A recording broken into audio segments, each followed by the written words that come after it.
an argument with God. It's a common experience among people to be put out with God. His ways are not our ways. His thoughts are not our thoughts. They're as far above us as the heavens above the earth. And it happens over and over again that you just cannot understand the Lord. I have made that statement many, many times in various situations. I just don't understand the Lord. I don't understand why He allows this or why He allows that. It's not uncommon at all to be put out with Him. The honest thing to do when you're put out with God is to tell Him about it. It's the wise thing to do, to tell God when you're put out.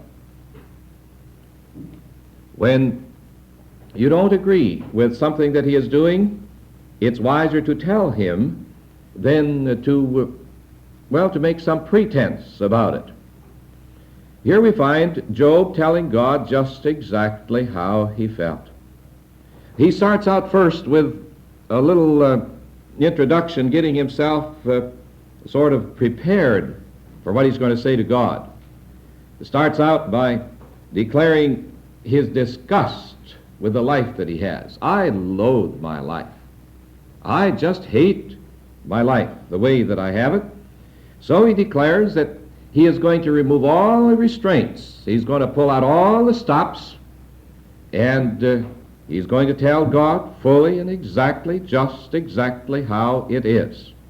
He is going to speak out, and he admits this. He's going to speak out in the bitterness of his soul. He is bitter down inside of himself. He's aware of that. He's going to pour it out. He says, I will speak in the bitterness of my soul. And he is going to charge God with inconsistency. That's what he intends to do. And then he starts out by talking to God and telling him that God, the way that God is treating him, and of course he believes that it is God who is doing all this to him.